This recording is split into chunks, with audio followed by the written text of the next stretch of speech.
नमस्कार. आजच्या व्हिडिओमध्ये तुमचं सर्वांचं स्वागत आहे. म्युच्युअल फंडमध्ये सांगितलं जातं की लाँग टर्ममध्ये वेल्थ क्रिएट होते.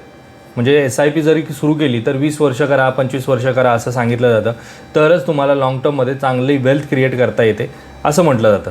पण समजा वय वाढलेलं आहे, 40 झालं आहे, 45 झालं आहे, 50 झालं आहे आणि आता पुढचे फक्त 5-10 वर्ष शिल्लक आहेत नोकरीचे आणि यामध्ये जर मला माझं रिटायरमेंट प्लॅनिंग करायचं असेल तर करू शकतो का?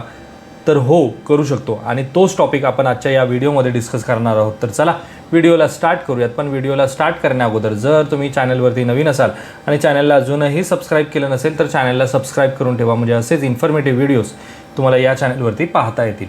तर यामध्ये आपण एक एक्झाम्पल घेऊयात रामभाऊ यांचं वय जवळपास 50 वर्ष आहे आणि यांनी जर 10,000 रुपयाची SIP आत्तापासून सुरू केली तर ह्या पुढच्या 10 वर्षामध्ये, म्हणजे जर त्यांचं वय 50 वर्ष आहे तर पुढचे 10 वर्ष म्हणजे वयाच्या 60व्या वर्षापर्यंत ते त्यांची SIP कंटिन्यू करू शकतात.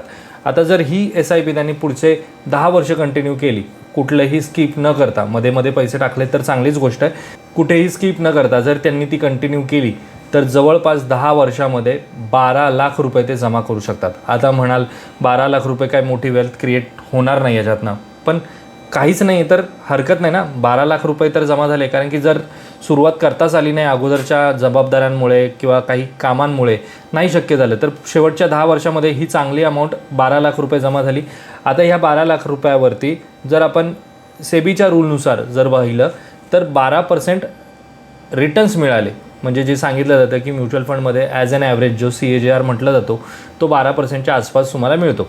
आणि तो जर मिळाला तर हीच 12 लाखाची रक्कम किती होणार आहे? 23 लाख रुपये. किती? 23 लाख रुपये. म्हणजे इन्व्हेस्ट किती करतो आहे? 12 लाख रुपये. होणार किती आहेत? 23 लाख रुपये. आता ही 23 लाख रुपये होईल किंवा त्याच्यापेक्षा जास्त होईल किंवा त्याच्यापेक्षा कमी होईल, पण असं तर होणार नाही की तुमच्या 12 लाखाचे 10 लाख होतील, 8 लाख होतील, 7 लाख होतील, असं तर होणार नाही. कारण की तुम्ही ही लाँग टर्म जर्नी करताय ना. लाँग टर्म म्हणजे याचा अर्थ असा नाही की 20 वर्ष, 25 वर्ष, 30 वर्ष. लाँग टर्म म्हणजे काय? तर 5 वर्षापेक्षा पुढची जी काही वर्ष तुम्ही इन्व्हेस्ट करता त्याला आपण लाँग टर्म असंच समजायचं. कारण की म्युच्युअल फंडमध्ये कंपाऊंडिंगची पॉवर 5 ते 7 वर्षानंतर दिसायला सुरुवात होते आणि 10 वर्षामध्ये तर चांगलीच दिसेल. आणि जर 5 रिटर्न्स बघितले ना वेगवेगळ्या फंडचे, तर 10 वर्षामध्ये त्यांनी जबरदस्त रिटर्न्स दिलेले आहेत. आणि आपण 5 रिटर्नच्या बेसिसवरती इन्व्हेस्टमेंट नाही करत होतो. आपण आत्ता रिअलिस्टिक राहून आपण पकडून चालूयात की 12%च्या रिटर्नच्या हिशोबाने जवळपास 23 लाख रुपये जमा झाले. आता वयाच्या 60व्या वर्षी रामभाऊ रिटायर्ड होणार. आता जर त्यांना पेन्शन असेल तर चांगली गोष्ट आहे, आणि जर पेन्शन नसेल, म्हणजे बऱ्याच लोकांना आता पेन्शन मिळतच नाही.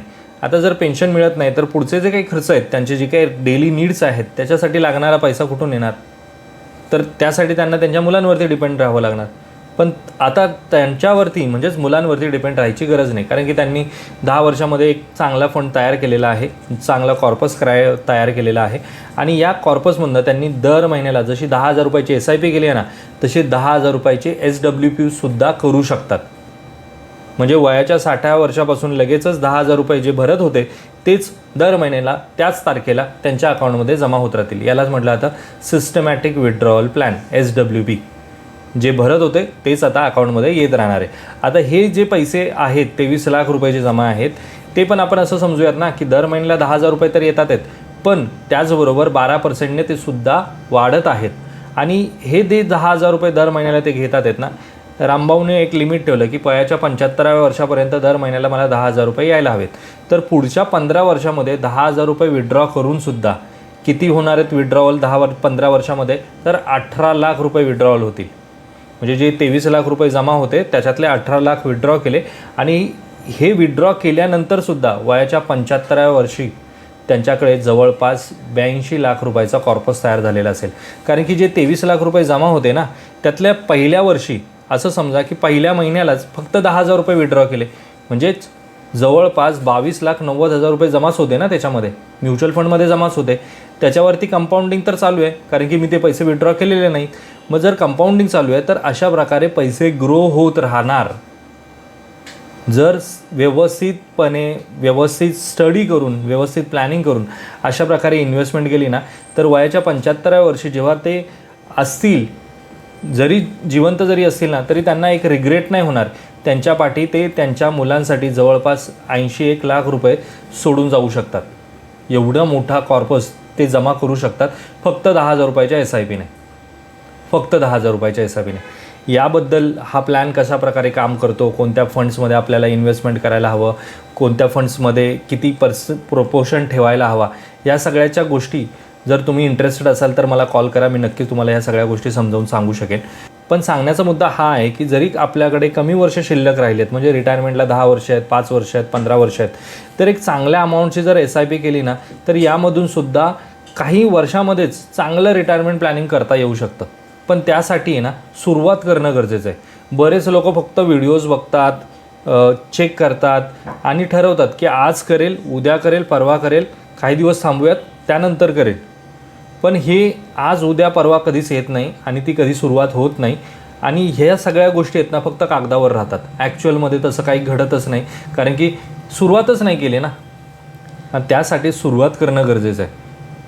म्युच्युअल फंडमध्ये जवळपास आता 47 ते 48 कंपनीज आहेत की ज्या म्युच्युअल फंड ऑफर करतात आणि त्याच्यामध्ये सुद्धा मोठमोठी नावं आहेत.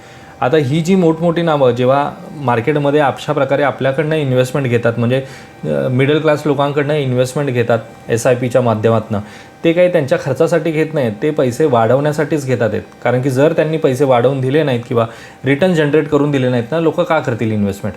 आणि आजकाल तुम्ही सगळीकडे जर तुम्ही पाहिलं तर सगळ्या न्यूज चॅनलवरती, सगळ्या सोशल मीडियाजवरती तुम्हाला प्रत्येकजण सांगणार की SIP केली आहे का, SIP केली आहे का. किंवा तुम्ही टीव्हीच्या ॲडवरती जरी पाहिलं तर भारतरत्न सचिन तेंडुलकर, रोहित शर्मा, महेंद्रसिंग धोनी हे सगळेजण हे सांगत असतात की म्युच्युअल फंड सही आहे.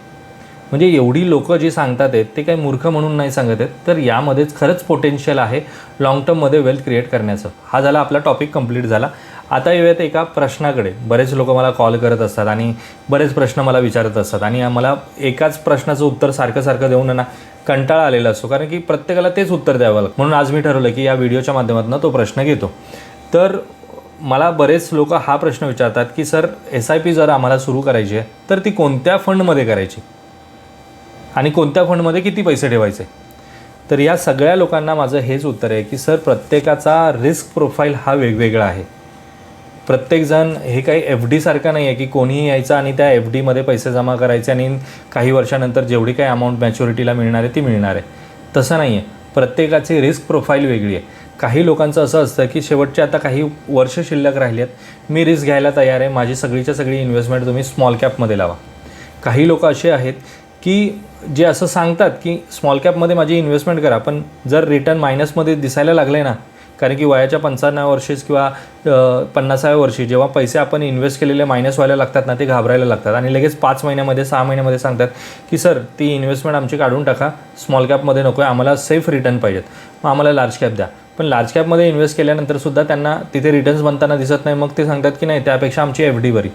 त्यामुळे रिस्क प्रोफाईल प्रत्येकाचं वेगवेगळं असतं आणि ते जाणून घेतल्यानंतरच फंड्स सजेस्ट करणं किंवा फंडबद्दल सांगणं शक्य होतं. त्यामुळे कोणीही जर मला कॉल करताय ना तर डायरेक्टली असं सांगू नका की मी कोणत्या फंडमध्ये SIP करायला हवी आणि किती अमाऊंटची SIP करायला हवी. त्यासाठी रिस्क प्रोफाईल जाणून घेणं माझ्यासाठी खूप महत्त्वाचं आहे. तर हेच होतं आजच्या या व्हिडिओमध्ये. या व्हिडिओमध्ये मी कुठेही तुम्हाला सांगत नाही की बाय करा, होल्ड करा किंवा सेल करा. हा एक एज्युकेशनल पर्पजसाठी बनवलेला व्हिडिओ आहे, त्याच्याकडे त्या दृष्टीने पहा. आजचा जर हा छोटासा व्हिडिओ तुम्हाला आवडला असेल तर व्हिडिओला लाईक करा. चॅनलवरती जर तुम्ही नवीन असाल तर चॅनलला सबस्क्राईब करा. भेटूयात मित्रांनो अशाच एका इन्फॉर्मेटिव्ह व्हिडिओमध्ये. तोपर्यंत बाय बाय.